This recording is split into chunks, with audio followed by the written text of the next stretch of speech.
Captain, we have them. We've established Transporter Lock, the Star Trek Discovery podcast. Join Ken and Sabriel each week as they explore strange new episodes, seek out new plots and new characters, and boldly go where no podcast has gone before.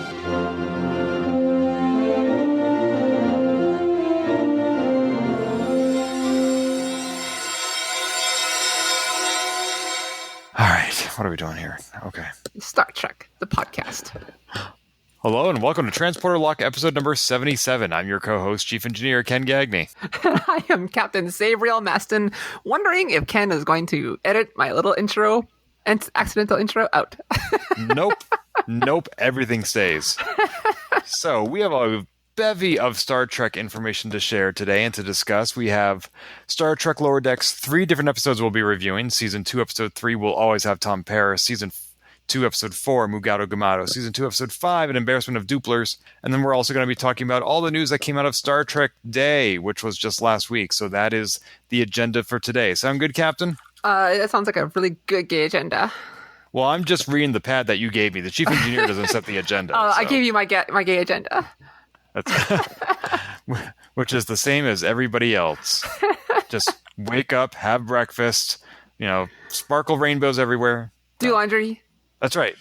Yeah. No, actually, I am referring to your to-do list, which you tweeted a couple years ago. Yeah. Right. You remember my list more than me.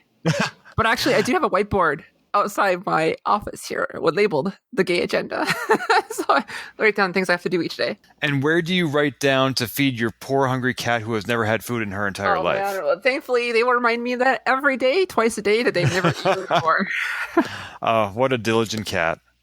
All right, so let's start with Season 2, Episode 3 of Lower Decks. We'll always have Tom Paris. You're already laughing. Yes, let me start by saying that much like I thought I had already seen this episode when it aired, I thought we already talked about this episode because of the scene with the plate of Tom Paris talking to Boimler. Apparently, I had just seen that little blurb in the teaser or trailer for the season so much that I thought we'd already seen that. Nope, sorry. We've only done 2 episodes this season, and one of them was about a book. So yeah, I'm like, wow, they did this bit twice. I honestly thought that until I looked back, like, oh no, this is the first time it showed up. Back. Yeah, so that's the B plot. Boimler is back on the Cerritos and trying to get Tom Paris's autograph on his commemorative Star Trek Voy plate. And the A plot is Mariner and Tendi trying to get the Doctor's family heirloom. I got a kick out of that. I loved Tendi on well, there was things I enjoyed and things I did not like, but I did like the idea of going back to or going to the Orion planet and then coming back, and then I love that the season is doubling down on Ta'ana being a cat. Just wanted a box. Yeah, so that's the punchline, is that she didn't actually need the family heirloom. I love the behavior, like how her eyes got all nice and big when she jumps in the box. Did you see this coming? No, and I wish I would have. She just was more concerned about the box that it came in.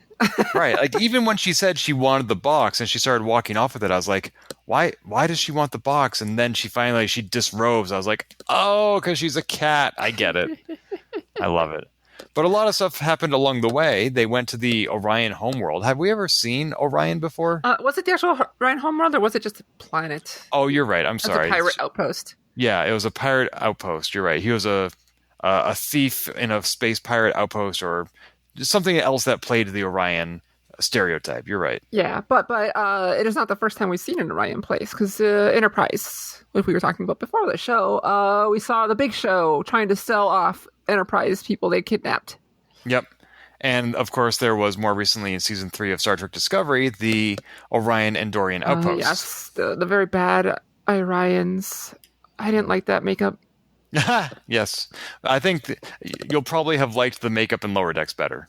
Yes. I loved Henny's outfit. I loved her calling herself like the queen of the constellations or something like that. Yeah, mistress of the winter constellation. That's it. Yeah, I thought winter was in there and stuff. I'm guessing myself. Yeah, there's a lot more to her than we realize, and I hope that we get to learn more about that. I know that that's not a side of her she's proud of, but it's just ripe with storytelling. But My friend Shar and I were talking about that little bit. How there's a whole bit about Tendy's like, not all Orions are pirates and whatnot, like getting mad at Mariner. And then they just go and reinforce that Orions are pirates. Well, that's the joke. It felt like a missed opportunity is what I'm trying to get to. What opportunity do you feel was missed?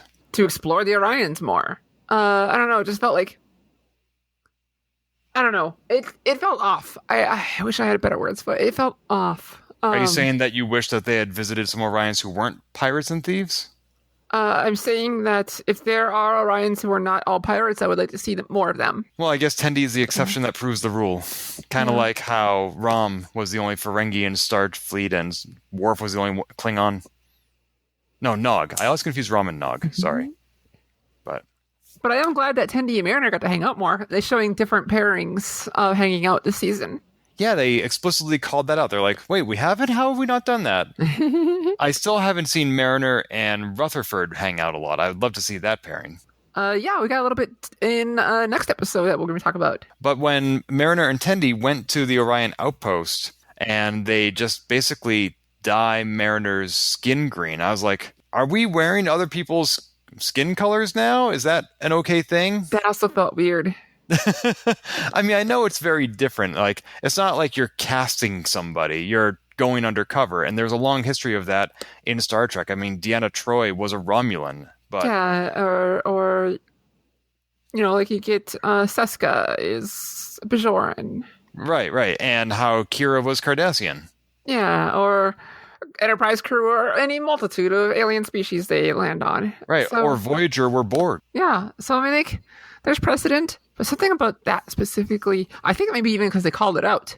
Yeah, she's wearing green skin, I think is what they said. Yeah. Maybe that's why it felt, I mean, yeah, I don't know. One of the exchanges that Mariner and Tendi had was regarding Mariner having served on DS9. And she specifically mentioned stepping on Worf's, was it not Batleth, but something else of his, right? God, you know, I literally just saw this, but I scrolled by it thinking, that's not important. It's Mechleth. So at the end of, I think that was it actually, at the end of DS9, the final episode, Worf goes off to be an ambassador to the Klingon Empire. So he's no longer serving on DS9. And we saw him join the DS9 crew, like he wasn't there in the pilot episode. So that means if Mariner was there at the same time he was, then she was there during the show that we saw. And I'm like, did we ever actually see her in the background? Are they trying to suggest that there was somebody on DS9 and this is the same character? You know what? Maybe someone will find like her in the background, but I suspect they are just playing because she has been everywhere. Hypothetically, yes. But honestly, I think the answer is they're just trying to connect her to everything just for kicks. Yeah, I agree with you. That's likely. But it would be neat if like we all started going back and pausing and watching all the people in the background on DS9 and they were like, wait a minute, that was Mariner. She was there all along. Whoa. And don't forget, there's 1,000,000,001 people who are always off screen. There's what now? 1,000,000,001 people who are always off screen. Yes, this is true. Yes. Although, speaking of DS9, when they went to Quailon, they had both Quarks and Vic Fontaine. Which, even in later episode we're going to talk about, they mentioned like, wow, there's a Quarks here too. That's right. Which is a total like nod to Picard, where we saw Quarks. And so like this is showing Quarks is expanding everywhere. Remind me where we saw Quarks in Picard? It was in Future Boston. In like the first episode or two of Picard. There was a huge building, or maybe it was even on Stardust City, where Quarks had a place. Oh, interesting. I forgot about that. Yeah. I think you're right. Oh, that's and right. So, huh. And the lettering is the same as in Picard. And so, like, this is a total nod, like, to show, like, yeah, see, here, he's already expanding. Soon you're going to see it everywhere. So it's interesting because in the DS9 novels, the so-called Season 8, you'll recall that Bajor was petitioning for admission into the Federation, which would have made Deep Space Nine Federation territory where money is not used, which would have put Quark out of business. Federation doesn't use money until it needs to. It's a narrative thing. Right. So they did work around that in the books. I won't ruin it for anybody who still hasn't read it 20 years later. But I guess that either that book is canon and Quark was successful enough that he went to franchising, or the book is not canon. He was booted off DS9 and he went into franchising. Either way, he righted what once went wrong. It's true. Oh, yes. That's true. So there have been a couple of times, including in this episode, where Mariner says, sci-fi stuff is happening. And I was like, is it science fiction in the future? Like, if our science fiction is Star Trek, then what is Star Trek science fiction? It reminds me of on an episode of Firefly, I think Wash said, this sounds like sci-fi stuff. And his wife said, you live in a spaceship, dear. Like, how can Mariner say anything is science fiction? Yeah, it's for us. I mean, but you're right. Like, I was saying, like, what would science fiction look like to someone who, to us, is science fiction?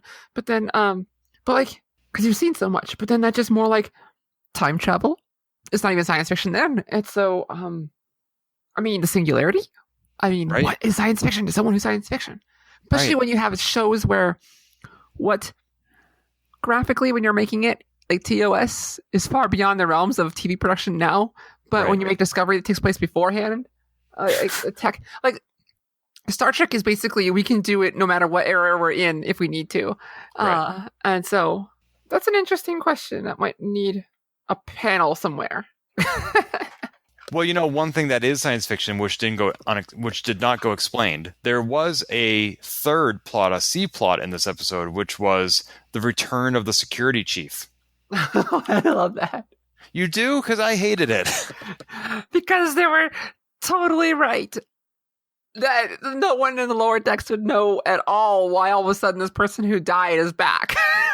But do we have that many instances of people coming back? I mean, I can think of Spock and I guess Kirk, but he died immediately. And maybe Tasha, but as her half-Romulan daughter. Janeway was the person who died the most in Voyager. Harry Kim died, and all of a sudden he's back with a little girl. Oh, that's right. That's right. Yeah, this is very much a concept that happens a lot in Star Trek. I think it happens more than I realized. Yeah, because yeah, it does. So no, it totally made sense to me. And then Rutherford being all traumatized, and then oh my God, Tendi having to see in the next episode Tendi having to see Shrax and T'Ana getting all close. Like, oh my goodness gracious, yes. Yeah, no, I loved it. I thought it was great. Poor Rutherford. I didn't like that they didn't explain it. Like, okay, if you want to acknowledge that people in Star Trek come back to life all the time and you want to make fun of it, that's fine. But I still need closure. This narrative needs to make sense. And we don't know what Rutherford knows. To me, it was closure. But they left it open-ish where they could return to it if they need to. I did really like the part where Rutherford turns around and suddenly he's having like a waking nightmare and all the different people are surrounding him like, no, I was assimilated. And did you hear, like, in the background, and one of the Shraxes is saying, in the Nexus, it's always Christmas. Yes! I love that. Anything else about this episode? Yeah, we got to have Tom Paris. That's right. I'm sorry. I forgot about that. So, yeah, the actor came back and played Tom Paris. Robert Duncan McNeil appeared, reprised his role. I felt like they kind of weirdly used him as, like, the Boimler all of a sudden appearing looking like a Kazon, and then Paris just, like, going berserk, and felt weird. I mean, I thought that was kind of funny. I thought, like, we haven't heard of the Kazon in almost any other Star Trek. And also, I'm always going to remember, even though it was expected because it was part of a ruse, the day that Tom Paris slugged Chakotay on the bridge. It was part of his whole rebellious act to oust the actual rebel. Yes. And I'm like, I could totally see that Tom Paris just walloping a Kazon on the bridge. Well, I was disappointed as Delta Flyers did not acknowledge his appearance on the show at all. Oh, why not? I thought, like, once it aired, maybe they'll answer, like, viewer email in an episode or two and talk about it. But I was like, man, they didn't talk at all. Yeah, so for those who forget, Delta Flyers is the podcast hosted by Tom Paris and Harry Kim, Garrett Wang. Yes. Yeah, I kind of wish we'd seen more of him. Tom Paris was sort of a foil in this episode that the other characters reacted to. I would have liked to have him to actually be a guest star where he, like, is a major part of the script, but he only had, like, a few lines. So, that's a bummer. But I mean, it's like Q when Q was on there. That's right. And so they don't want to take away from the people who are actually on the show. Yeah. Although when the Cerritos bridge crew say, just don't take us to the Delta Quadrant. I thought Tom Paris was going to be pissed off at that because I'm thinking also of Detmer, how she practically suffered from PTSD because she was the one who brought Discovery into the future. Maybe, Tom Paris was like, guys, look, it happened once and it wasn't even my fault. It's not funny, okay? But Voyager got home 20 years ago this year, so maybe he's over it. Maybe. I mean, he got a wife out of it, so maybe. And he didn't really have a home to come to. So. Did we ever see them get married? Yeah. Yeah? Didn't they get married on the show? I don't remember that. Guess I'll have to wait for Delta Flyers to cover it in 4 months or so. I mean, clearly they were a couple and they had a baby together, but I don't remember a ceremony. I thought they did, which also brings me to a very relevant point that 3 series are leaving Netflix at the end of this month, including Voyager, Enterprise, and Deep Space Nine, Next Generation, yeah, TOS, TOS. Okay. They're going to be Paramount Plus only, unless something changes in the next few weeks. Well, that's not exactly surprising. Disappointing. So just want to get that out there so everyone knows. So I'm now looking at Memory Alpha for Tom Paris, and it says Paris married B'Elanna Torres during the first running of the Antarian Transstellar Rally. That's right, when they were in the race because they had these cool uniforms. Yeah, proposing as the shuttle came close to suffering a warp core breach. The two of them used the Delta Flyer for their honeymoon. Huh. Yep, I remember that now because they had the just married written on the back of the Delta Flyer. Yeah, now that you mention it, I remember that too, but you know what? I'll be honest, discovering this is kind of disappointing because I liked the idea that you can be a couple and have a kid and not be married. Yeah. Yeah. I remember when my 90s. Like my mom would be in the room as we watched Star Trek Voyager, and when she saw that Tom and B'Elanna were having a baby together, the first thing she asked was, "Are they married?" And I was like, God. Does it matter? I mean, my mom, different generation, very Roman Catholic. I can totally understand why she would ask, but it doesn't make it any less frustrating. Anyway, should we move on? I mean, we have 2 more episodes and a lot of trailers. Shall we move on to Mugato Gumato? Move on to the Gumato. Okay, so I have never seen the original series episode that I think this creature is from. Yeah, the Mugato. They're making fun of the Mugato because the Gumato is a word that they kept changing the pronunciation of, and and I double checked on it. It was DeForest Kelly couldn't say what they were going to call it, and so they were totally ripping on the Mugato pronunciation in the episode. So this was like an unintentional error in the original show. And so they're just ripping on it to shreds here. Oh my. And I guess Mugato. There was also a Mugato skeleton on the Collector episode of Lower Decks just a few weeks ago. Honestly, I've forgotten entirely. I had never noticed it because I don't think I've ever seen the original series episode. What episode was wait, it? A Private Little War. What? Because the skeleton had the little horn on it, doesn't it? Yes. I think I remember that. Yep, I did remember that. Well, you remember it better than I do. So was Mariner, she was suspected of being some super agent spy, and if you read Memory Alpha, it says specifically that she's suspected of being a Section 31 agent. Did they say Section 31 in this episode? Yeah, Rutherford or Boimler called her that. Okay. At one point, she was Section 31, or they keep referring to secret black ops and things like that too. But they did specifically say Section 31 at one point. So, is there anybody in Starfleet who doesn't know about Section 31? Oh no, now? It's like the worst kept secret. I mean, when it was on DS9, nobody knew about it. But then you go back to Discovery, everybody knows about it, and then you go to Lower Decks, and everybody knows about it again. Well, Discovery, we found out why it went into hiding. Yeah, because a robot took over, and so everyone forgot about it. And then we know that everybody on the Cerritos knows everything that's ever happened in Star Trek, right? And so, that doesn't surprise me at all because it's for us. Well, yeah, they only know about the stuff that made it into episodes of the TV show, right? Because they've seen all the episodes too, right? Oh my gosh! So this reminds me, I used to watch Days of Our Lives, and there was a villain named Stefano Demera, and there was Abe Carver was the chief of police, and there was one episode where Abe Carver's in the police station saying, "If only we knew what Stefano was doing," and then it cuts to the different setting, and it's Stefano, plotting his next evil plot. And somebody in the audience, somebody at home watching this show, taped it and sent it to Abe Carver and said, here's what Stefano's doing. Whoever was watching the show could not distinguish fantasy from reality, and they thought, oh, if Abe Carver could just watch the show that I'm watching, he would know what Stefano's doing. And then we could go to Mr. Video and rent Spaceballs the movie. Exactly, yes. If only we knew what was going to happen. So. When's this? It's now. When will then be now? Now. No, that's not the answer. It's soon. And so, back to the Gumato. Yeah.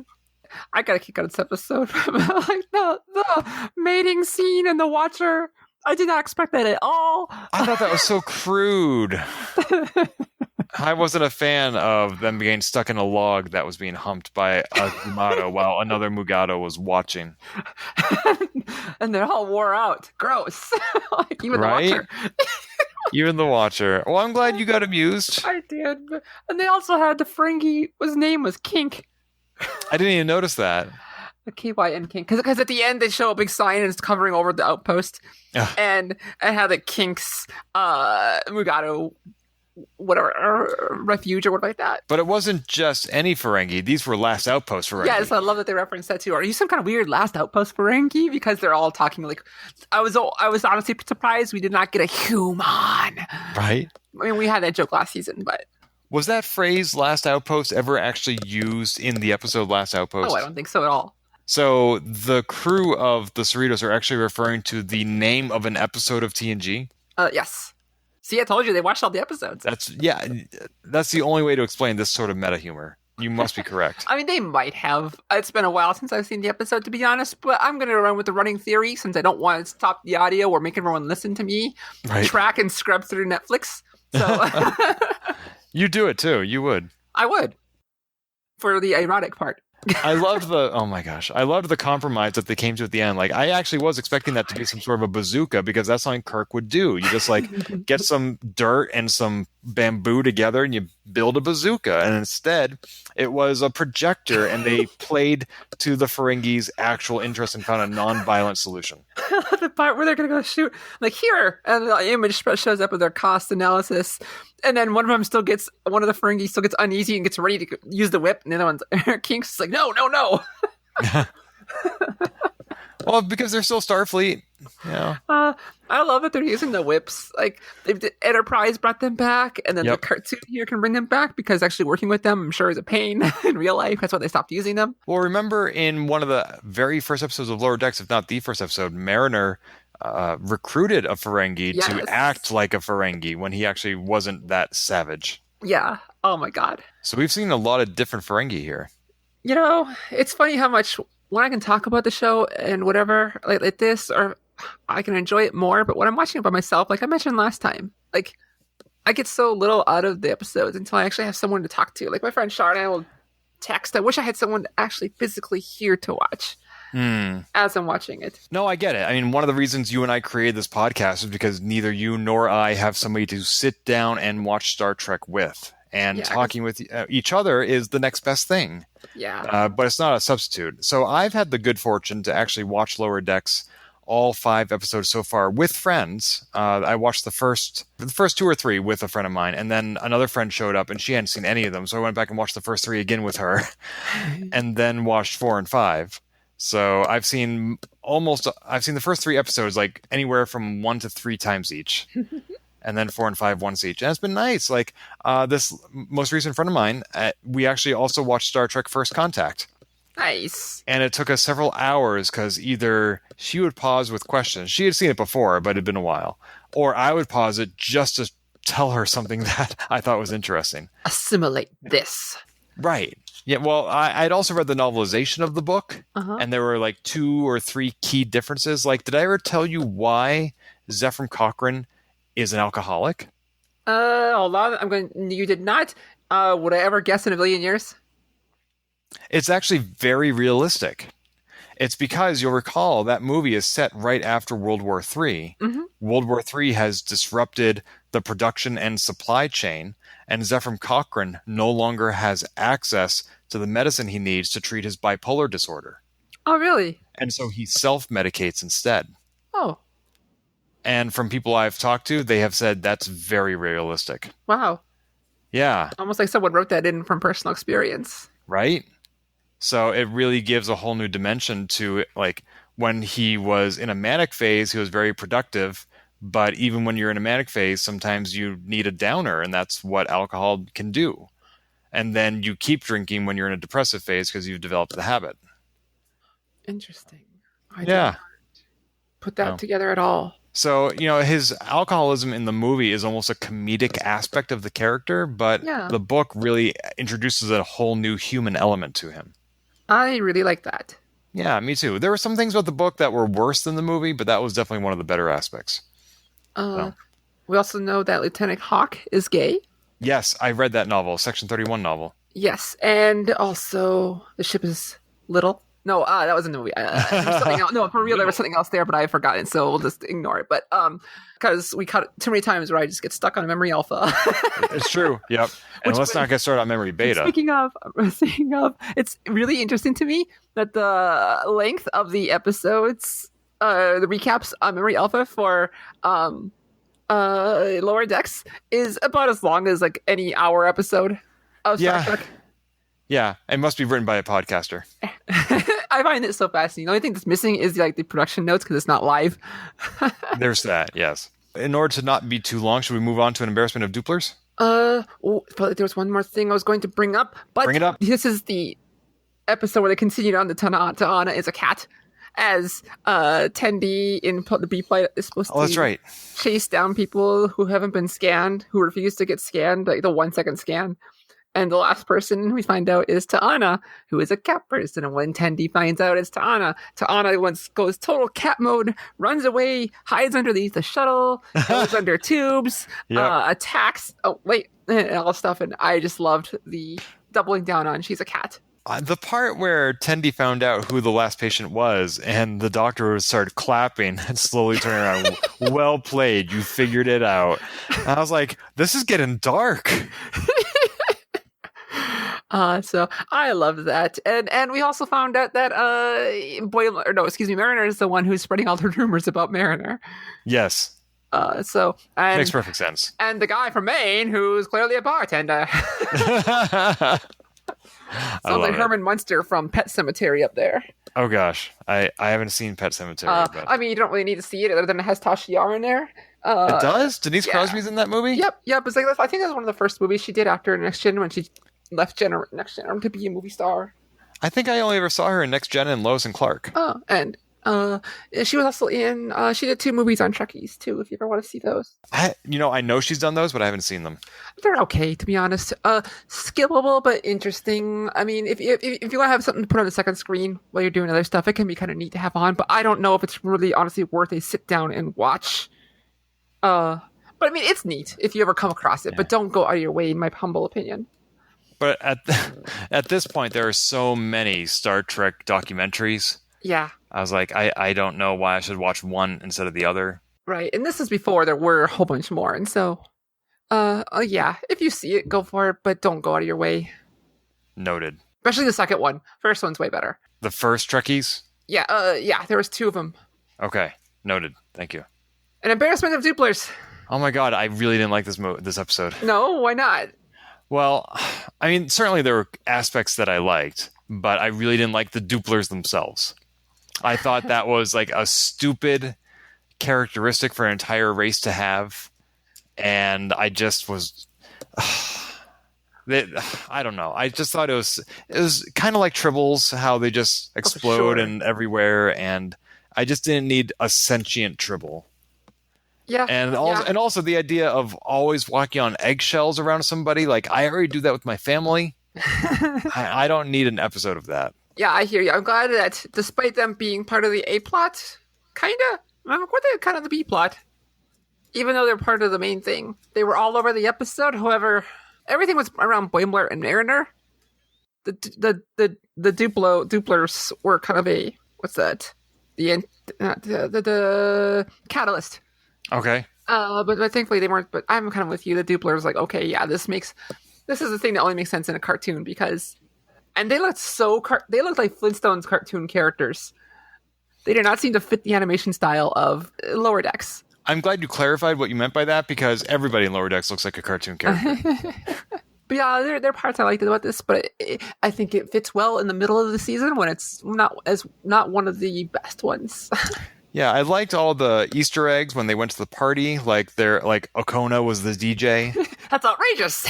Right. I had to explain to somebody why that was funny. Wait, did they actually say that in the episode? That's outrageous? Yeah. Captain did. Oh my god, I totally missed that. She's like, Okana's here? That's outrageous. Oh, how did I miss that? I even turned to my friend and I said, oh, he's from the episode The Outrageous Okona. He auditioned for the part of Riker and said he got that. Oh. And then he went to play the Rocketeer. Oh, that's right. That was the same guy. The best Captain America movie. I am looking forward to the next Rocketeer movie. Me too. I'm so excited.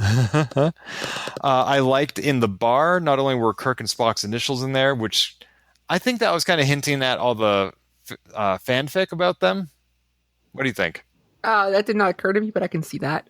Yeah, like usually when you carve two people's names somewhere, it's a couple. I mean, I would say more often than not. But here, I guess I can totally see that, but I honestly thought it was just, I can see that.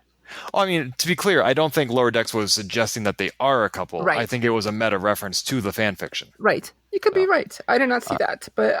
But the bar the decorations also included the Phoenix, the Doomsday Machine, and I paused and looked at all the other stuff in the background. I didn't recognize anything else. There was the a miniature of the Guardian of Forever on behind the bartender on the wall.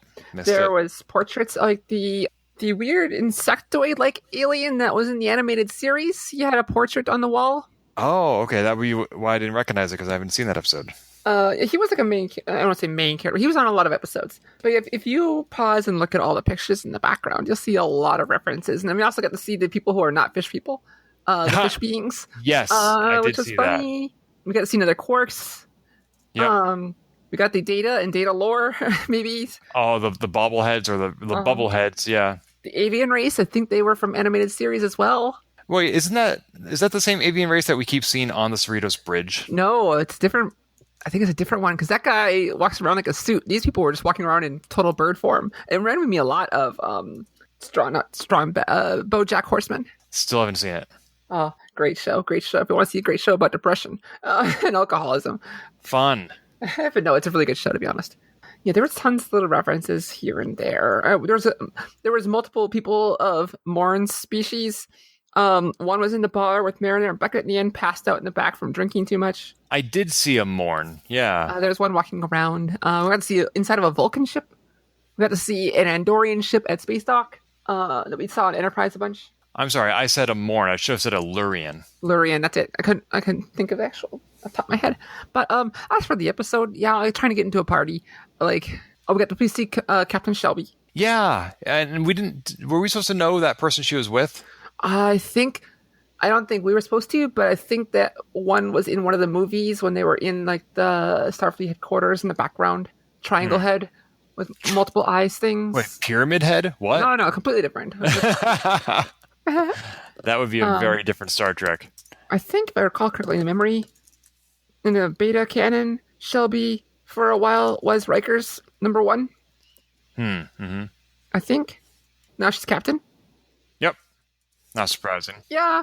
I mean, it was like, okay, a police chase in a space station. All right. I was waiting for police cars to randomly blow up for no reason, which did not happen. And then I like the little solution of the little model has its own little warp core thing where they had to get tweezers to do this. That was funny that it was that accurate. I got a kick out of that, and then using it to blow up a little hatch. Although Rutherford implied that the notes his old self had left were specifically to slow him down, but why would old Rutherford leave notes to his future self? Because he didn't know he was going to lose his memory. Maybe it's not specifically to this Rutherford, but just to Rutherford next time he tries to do it. Doesn't necessarily mean it makes logical sense, or you found something that we weren't supposed to think about yet, because it's going to happen in the future, like a Rutherford that we know is a Rutherford from the future. Oh, God. You're blowing my mind here, Sabriel. Honestly. Oh, by the way, since you are my captain, is it okay that we're on a first-name basis? Yes. Should I just keep calling you captain? Podcast only. Oh, okay. Phew. So off air, I need to call you captain. Right. That's like very opposite of what it should be, but okay. If that's what you're into. Great. Anything else about Dooplers? Oh, at the very end, the little model kit of DS9, and it has both Jadzia and Ezri. I love that. That was cool.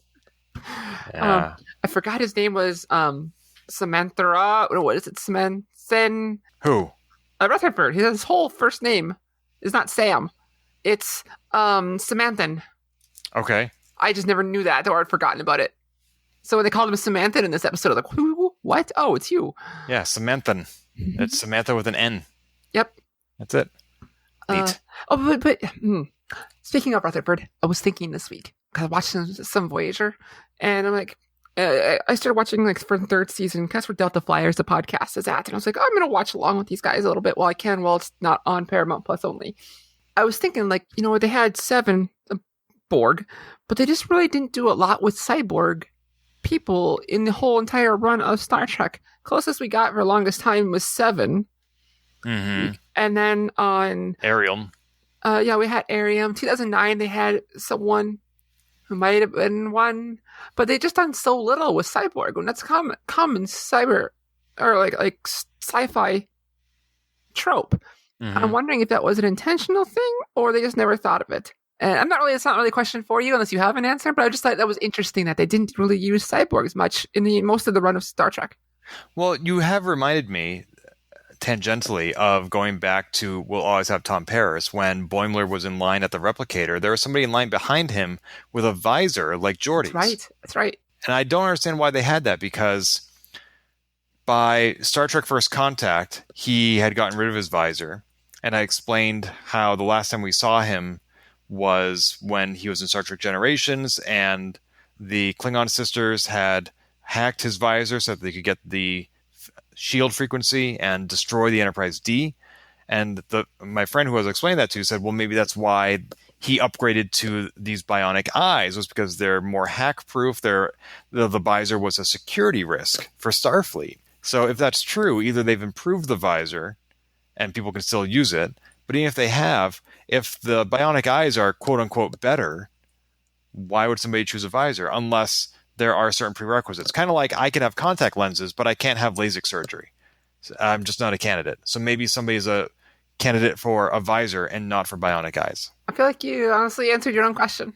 Well, I had to verbally process it. No, it's okay. It's like rubber ducking. If you don't know that process, it's a process of programmers is known for having a rubber duck on your desk, and you talk your problems to it and work your problems out loud to figure out solutions to your problems. Yep, I'm familiar with it. It's a great practice. That's to any listener who doesn't know as well. Oh, yeah, I get it. So, shall we close the chapter on Lower Decks for this week and talk about what happened on Star Trek Day? Yes, and I also, before we go today, for you and the viewers to all remind me before the end of the episode, only one of you could actually tell me. I have a little story about Voyager on Netflix and Amazon. Okay. So Star Trek Day was September 8th, just last week, 2021. It was the 55th anniversary of Star Trek, the very first episode that debuted back in 1966. And there was at least 3 hours of panels and music and new trailers. There were a lot of new trailers. We want to talk about 3 of them in particular, starting with Star Trek Prodigy. This is the new animated series coming from Nickelodeon. About a week earlier, they'd released the opening sequence, and then on Star Trek Day, they released a new trailer. Now, I gotta say, even before Star Trek Day, there was a teaser of this show, and it didn't leave me too excited. And the trailer is only marginally better, in my opinion. But the opening sequence is, I think, one of my favorites in all of Star Trek history. I love the opening to Star Trek Prodigy. Opening as in, like, you mean like the title sequence, like where they show the ship flying around doing its thing? Yes, and they're playing the music, and in the version we saw, we haven't seen any names yet, so there's actually no credits, even though I called it the opening credits. But it's like a minute and a half. I love the music. I love the scenes, because like in Star Trek Voyager, we see the ship going through these beautiful science fiction environments, but at an almost leisurely pace. Whereas Prodigy, we see the ship going super fast, which is so exciting because this show is about kids who find a Starfleet ship and use it to escape their environment. And yeah, after being shackled your entire life, you'd want to go fast. So I love that. I love all the different Star Trek deltas that they create or fly through. And also, if you didn't know, all the different body parts that you see, like a face, a hand, an eye, each one of those represents a different member of the cast. It's all very cool. I thought the intro was very reminiscent of Voyagers. Yes, in some ways it was. The main difference for me being the speed. Uh-huh. For me, for anyone who doesn't know, Prodigy is going to have Kate Mulgrew reprising her role as Captain Janeway, a hologram of Captain Janeway. Yep. And so that's why, to me, it had that nod or references to Voyager. To me, I saw inspiration from the Voyager intro. Oh, that's a good point. I hadn't thought of it that way. Whether that was intentional or not, I don't know. But for me, it meant that. I like it. What did you think of the trailer that came out on Star Trek Day? For Prodigy, I'm still like, okay, cool. I'll check it out. This is definitely like, I don't know. I mean, it's clearly a kid's show, so I don't know how much I'm going to get out of it. But it's going to be neat to see Kate Mulgrew reprise her role. Yeah, and we don't have to wait long because Star Trek Prodigy debuts October 28th, 2021. So that's just next month. It's a 10-episode season on Paramount Plus. The trailer that we saw on Star Trek Day, I'm still not too excited, and I'm really, really, really curious to know how anybody can just find a Starfleet ship and make it go. Like, no verification, no ID, no nothing, just punch it. I think we'll have that question answered. And that is the main reason I'm going to watch Star Trek Prodigy, is to answer that question. For the clarification, yeah, it's an interesting concept. We will see. But when we've seen other starship, Federation starships just crash land on a planet, like the Franklin in Star Trek Beyond. Yeah, but that's true. Did they have like any sort of Star Trek, like this is Captain Kirk, voice authorized? No, we just had the beats and shouting. Okay. Yeah, I guess you're right. But I mean, we'll see. We'll see. For clarification, it first airs on Paramount Plus, and once all 10 episodes have aired, then it will air on Nickelodeon. Oh, fun. Shall we talk about Picard Season 2? Yeah, this one, the gay moms are yelling at each other while trying to drive in LA. That's the highlight for you, huh? That's what I got of it. I think Q might have showed up. I don't know. Yeah, we got the space dads in Discovery and the space moms in Picard.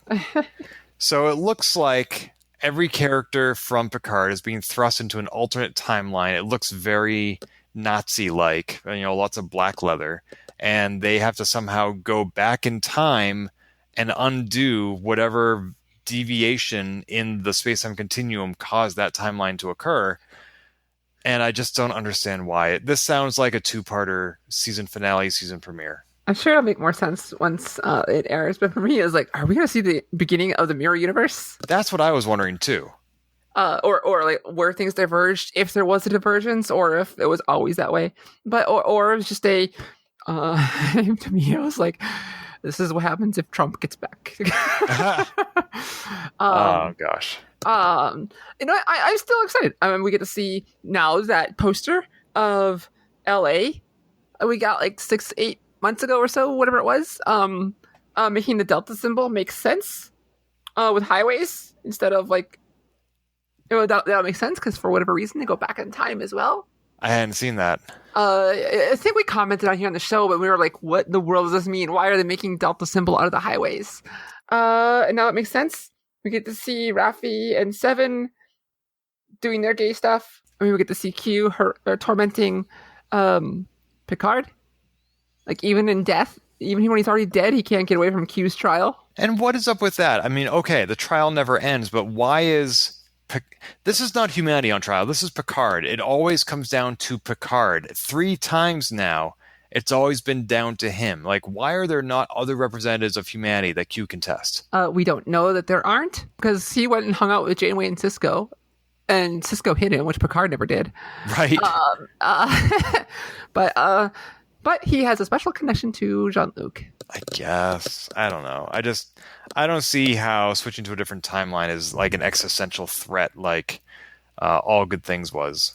We saw multiple times, like even with the vicious animal things where they killed Worf with the bayonet, or Picard just likes to mess with them too, or the Robin Hood. Q likes to mess with Picard and crew. Yeah. I like the Robin Hood, like, I am not a merry man. Right. Yeah, but those aren't tests for all of humanity. It's just him. It's just Q amusing himself. Mm-hmm. I mean, we'll see. It makes sense. Well, what we saw of the trailer reminded me of the Star Trek Enterprise episode Carpenter Street. Mm-hmm. Do you remember that one? Yeah, we went back in time, went to the drive-thru and got a burger. Yeah, they went down to early 21st century Detroit, and that was so unexciting for me. Like, time travel when it's time's arrow, that's cool. Or when it's future tense or days of future past, that's cool. But Carpenter Street, it felt like an excuse to just wear street clothes and save on costume budget. I mean, like Star Trek 4, double dumbass on you. They did it there too. Okay, but that was actually a really good movie. That's different. But I totally get your thing. Yeah. So anything else to say about Picard 2 before we move on to the final trailer? I'm still excited about it. Yeah, I'll watch it. But you can tell from my tone that I'm doing it under duress. Sir, I protest. All right. So the last one was not actually a trailer per se, and yet it is the thing that came out of Star Trek Day for which I am the most excited. Oh my gosh. For me too. All the unexpected characters they're bringing back. Yeah. This is for Strange New Worlds, which is the spin-off of Star Trek Discovery Season 2, and it features Pike, Spock, and Number 1. They're back, but they're not alone. They're bringing back some characters we know from TOS, for example, like a young Uhura. Young Uhura. We get... well, also, this is the first time in this universe that they have canonized Uhura's first name. Yes, they put Neota here. They mentioned it in the Kelvin timeline. Yep. But they never mentioned it in the Prime universe. Yep. So that's new. So that's pretty exciting to have her back. Also, the Doctor. Dr. Mbega. Yeah, was he the space doctor? Or I don't remember. No, he was also another doctor, Mbenga. He was another doctor on the original series. He was in a number of episodes. Uh-huh. Oh, I didn't realize that. Yep. So wait, so he was on TOS? Yes, he was. Oh my gosh. Oh, I totally misinterpreted who this was. I thought it was somebody from The Cage. No, the guy who's talking about space law and space theory and space. That's right. When they thought we had to put the word space in front of everything so everyone knows we're in space. That's right. Okay, Dr. Mbenga, that's cool. He was the ranking medical officer when Leonard McCoy was absent. Yep. Gotcha. Oh, wow. So bringing him back. And then we get the second Majel Barrett character. Nurse Chapel. So like both her characters are going to be on this ship. It's great. I know. 2 characters who were originally played by the same actor, not at the same time, are now going to be on the same show. Yes. That is so neat. I love it. But those 3 people coming back were the big surprise. And like, I was not expecting that. That helped get me more excited about The Strange New World. That's always like tentative, but like, I just don't know enough to be excited. I know I'm like, oh, this is really cool. It's put me to another level of excited. Yeah, and the new characters too. Like apparently somebody who has the same last name as Khan Noonien Singh. Yes. What is up with that? Like, is she genetically altered? What's going on? She is somehow descended or related to the person who caused the eugenics war. I mean, like there's relatives of Hitler out there, and they think they changed their last name. Why? This person has not. Yeah, and so like I don't know why you wouldn't do that, but hey. There is also a white Andorian named Hemmer. Yes, the not Andorian, the Anar, the second race of Andorians. Right, so they are Andorians. I mean, I guess technically. Yeah, and the reason they're white, of course, is due to an error on the original series. They are, but the Enterprise went with it. Yeah, I know that it's now canon due to Enterprise, but Enterprise did it because there was a mistake in the original anime series. But I love the Anar. They were like one of my favorite parts of Enterprise, and I love the Andorians. And so when I got excited about the Anar, who's actually played by a blind actor. The character is blind, and they brought someone who is actually blind. Who, Hemmer? Yeah, or legally blind at least. I don't know the level of sight they have. Huh, that's interesting. I didn't know that. Yeah. Are all the Anar blind? I don't know if they all are, but the one that we saw in Enterprise does. I think because of the coldness of the region, they just didn't need it. Yeah, right. It's a little foggy right now because it's been a bit, but yeah. Yeah, this actor lost 90% of his eyesight to childhood cancer. Wow, okay. I did not know that. Thank you. Uh-huh. And also, one of the new characters that I'm really excited about is Erica Ortegas. I don't know why I'm excited. She just looks awesome. Like, I love her haircut. Yeah, so there are some new characters that, like, we have reason to be excited about somebody who's descended from a Wrath of Khan character. We have reason to be excited about an alien. We have reason to be excited about these new characters who are showing up, who we've seen before on TOS, etc. Erica Ortegas, I don't believe we have any history with this character. The name does not ring a bell to me, but I just like the cut of her jib. Yes. Whether the actors or not, they have a lot of queer vibes. And so it made me happy. Yeah, there's definitely that. Cool. So we have a lot to be excited about. So Star Trek Prodigy debuts October 28th. Star Trek Discovery Season 4 debuts November 18th. That implies to me that they're going to be overlapping because Prodigy is a 10-episode season. And if they do one episode a week, that's definitely going to overlap with Discovery. So, Sabriel, you and I are going to have like 2 episodes of Star Trek a week to watch. Yeah, I guess we'll talk about Prodigy. That's going to be worth talking a bunch. But also, Star Trek is always coming out on Thursday night. So when are they going to, like, are they going to stagger this? Like, one is Tuesday, one is Thursday? We shall see. Yeah. And then next year, we have Picard Season 2 and Strange New World Season 1. Yeah, and Picard was gone for a 3rd season. We know that now. Oh, good. They announced that at Star Trek Day. Oh, they also announced Picard Season 2. The Board Queen is coming back. I guess that they... it looks like they have her in a Star Trek Starfleet facility, like a laboratory, and they somehow use her to time travel. Yeah, so maybe that will be interesting to see. Yeah. When you called it the Star Trek, it reminded me of when Patrick Stewart was on SNL. And he called... Oh, right. His trivia was, did you know that the original show... The ship was called not called the Star Trek. It was called the Enterprise. It's a true story. And also, we know from a year or two ago that Guinan is invited to be back on the show. Yeah, so she has to appear. Well, she's a very long-lived alien, and she is sensitive to changes in the timeline. So it would make sense that if they go back in time to an alternate timeline, that she would be there. Yeah, maybe we'll finally get a reason why her and Q don't get along before this happened. That'd be fun to find out. Yeah. I love that. So if we're done talking about Star Trek Day, I have some random trivia I'd like to share with you. One more moment. I was disappointed to find out that someone used the F word for a slur against gay people to Wilson Cruz, Dr. Hugh Culber. At Star Trek Day, someone called him the F word. It did not get picked up by microphone, but he tweeted about it. And so a lot of people talked about... Who tweeted about it? Wilson Cruz did. And I assume that this term was not used affectionately. No. And so it was disappointing to hear someone in the audience yelled at. Yeah, I did not know that. Somebody in the audience. Yeah. Why would you enjoy Star Trek if you don't appreciate diversity? I mean, I tweeted a little picture about some people just go, wow, cool starship, and ignore the message of Star Trek. Yep.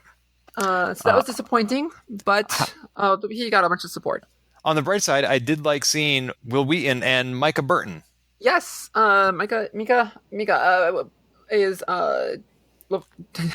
Jordy's daughter, but no, LeVar Burton's daughter. I first saw her on Star Trek, the Overwatch League. She helped host segments on Overwatch League, and then she quit that and kept doing other things like be on here. And Critical Role. She's been dubbing gaming segments, hosting lots of nerd things. She's done some stuff with Rooster Teeth. Yeah, so she got to be here, which is really cool. And she got to introduce her dad for a segment. Aww. We got to hear Issa, who played the 2 Soon-type androids on Picard, sing Blue Skies. We got to see, it's really good. Star Trek Day this year is pretty cool. Yeah, and you can rewatch it anytime on Paramount Plus. Yes, and now I am keeping us way long. Yeah, so I just want to wrap up with some random stuff. So I was going through Memory Alpha, and they have an entire wiki page on undeveloped Star Trek Deep Space Nine episodes. Like all the ideas that they had that didn't become actual episodes. And it was fascinating to read. It was like a what if of what could have been with Star Trek. Like they had the idea that Jennifer Sisko was not dead. She was assimilated. Okay, I could see how that would happen. Yeah. And also they had an idea that well before Buffy did it and well before Chicago Hope did it, they wanted to do a musical episode of Deep Space Nine. Like there's some sort of a tech virus that infects everybody, and the only way they can communicate is by singing. That was a theme back then. The Guild did it, and lots of shows did that. Xena did it. Yeah. Everybody. I would have loved it. Anyway, it's fascinating reading. I have not looked to see if they have similar wiki pages for like undeveloped TNG episodes, but sometimes you can see on the DS9 they're saying, yeah, we didn't end up doing that episode, but we copied some of the ideas into this other thing. And you're like, Yes. they had the idea to bring back Ensign Sito from Lower Decks. Mm-hmm. And she had been trapped behind enemy The episode. lines for all this time. Right, the episode from TNG, not the animated series. And they said, yeah, and to really drive home how desperate she was, like she kills her cellmate. And they're like, no, let's not do that. Let's throw away the entire episode except for that one bit, and we'll have O'Brien do it in the episode Hard Time. Wow. Like that's where that came from. Oh, yeah. I reuse ideas like that. Not that specific one, but like things like that in DMing D&D all the time. Right. And they also talked about like, oh, we want to go rescue Thomas Riker, and that never happened. That's really cool. So anyway, My last little thing I wanted to remind me of, it's super quick. go ahead. It's hilarious. I discovered on Voyager there's an episode where there are different cuts of it depending on what streaming service you're on. On Netflix, you get the aired version. This is an episode where they have all the Kazon, Ogla, and all the head honchos of the Kazon meeting up. And I had tweeted a picture or a video of this weeks ago, but I thought this was hilarious because we're talking about streaming services, and where someone introduces all the Kazon coming to this meeting, and it's silent. Everyone just kind of walks in, get their name announced. Cool. And if you watch on any service that isn't Netflix, which you're not going to be able to do soon, someone went in and edited in fanfare and applause for every time someone comes down. A ridiculous number of people cheering everyone being introduced that are not in this building at all. And it was so bizarre. I thought that was a random YouTube edit you were sharing. No. I didn't know it was actually like on a streaming service. No, I recorded that from the service. I heard about it. I looked it up. Oh my God. That's weird. Someone went and added fanfare and cheering. Like, why would you do this? And so now it's a shame. I bring it up because, Voyager's going to be going away, and we're going to be stuck with probably the bad cut of weird cheering. Well, I'm glad that you saved it. I'll be sure to embed that tweet on transporterlock.com. Yeah, I'll have to find it, but my God, you got to listen to this. It's really weird. Two more quick things. One I want to share is a website I found, stapi.co. It's the Star Trek API, and it's basically a queryable database of like 6,000 characters, 2,000 pieces of technology, 1,000 books. So if you need any information about Star Trek, primarily from Memory Alpha, you can use this API to query it and load it into whatever other program you're running. Incredible, including trading card sets. Right. I've heard some complaints that it's incomplete. I have not tested the quality of the data. If you go to the GitHub repo, it hasn't been updated in many years, like 2 to 5 years, depending on which part of the repo you're looking at. But, it's better than nothing. And one last thing, this month, 13 days from the day we're recording, so September 26th, 2001, was the debut of Star Trek Enterprise. Ah, yes. So we are coming up on the 20th anniversary of the first Warp 5 flight in Broken Bow. I had no one to watch that with in college, and I couldn't watch it in college, so I had to go back home to Detroit, or my hometown, and record it on UPN, then drive back to college and watch it. That's right, UPN, which is not a thing anymore. Now it's Paramount Plus. Nope.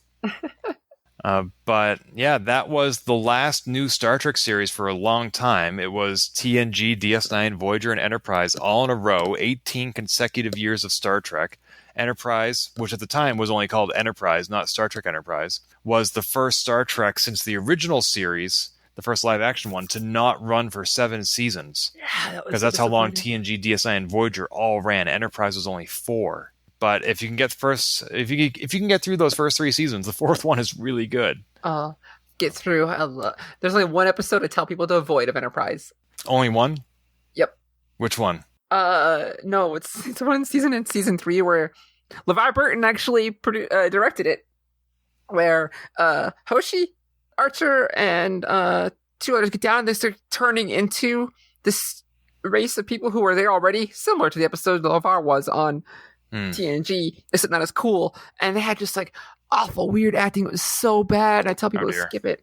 Civilization, it might have been called. Okay. I'm not 100% sure on that, but third season for sure. And it's so bad. And LeVar Burton like regrets directing that. Everyone's like, this is one of the worst episodes we did. It's like, well, I have often heard that if you're going to watch Enterprise, you should watch it all the way through to the penultimate episode and then stop. Yeah, series finale, if you put that somewhere else, it's a fine episode. If you put it as a series finale, it's terrible. Yeah, it's pretty disappointing in that respect.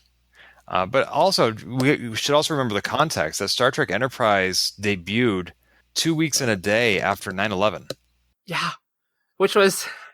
That's the world that we were in when that came out. Yeah, and they used the Sulaban not knowing that it's Taliban were up to something. It was intentional.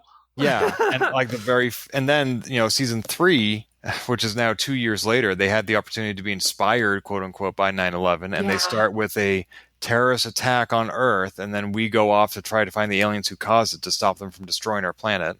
We had to go give our freedom somewhere else. Yeah, I felt like that was... I mean, the season itself was fine, but I felt like it hit a little too close to home 2 years after 9/11. Yes, agreed. I've never rewatched any of Enterprise. Maybe I should go back and watch it now. Maybe 20 years later, it will hit less close to home. It still will, but I great. still suggest we're watching it because I love Enterprise. Is one of my favorites. Oh, we should talk about that sometime. Okay. In the meantime, this has been Transporter Lock episode number 77 for Lower Decks and Star Trek Day. Until next time. Punch it. Wait, no, hit it. If you've enjoyed this episode, please leave a review on iTunes and keep your hailing frequencies open by following us on Twitter @TransporterLock or subscribing to our podcast and email newsletter at transporterlock.com.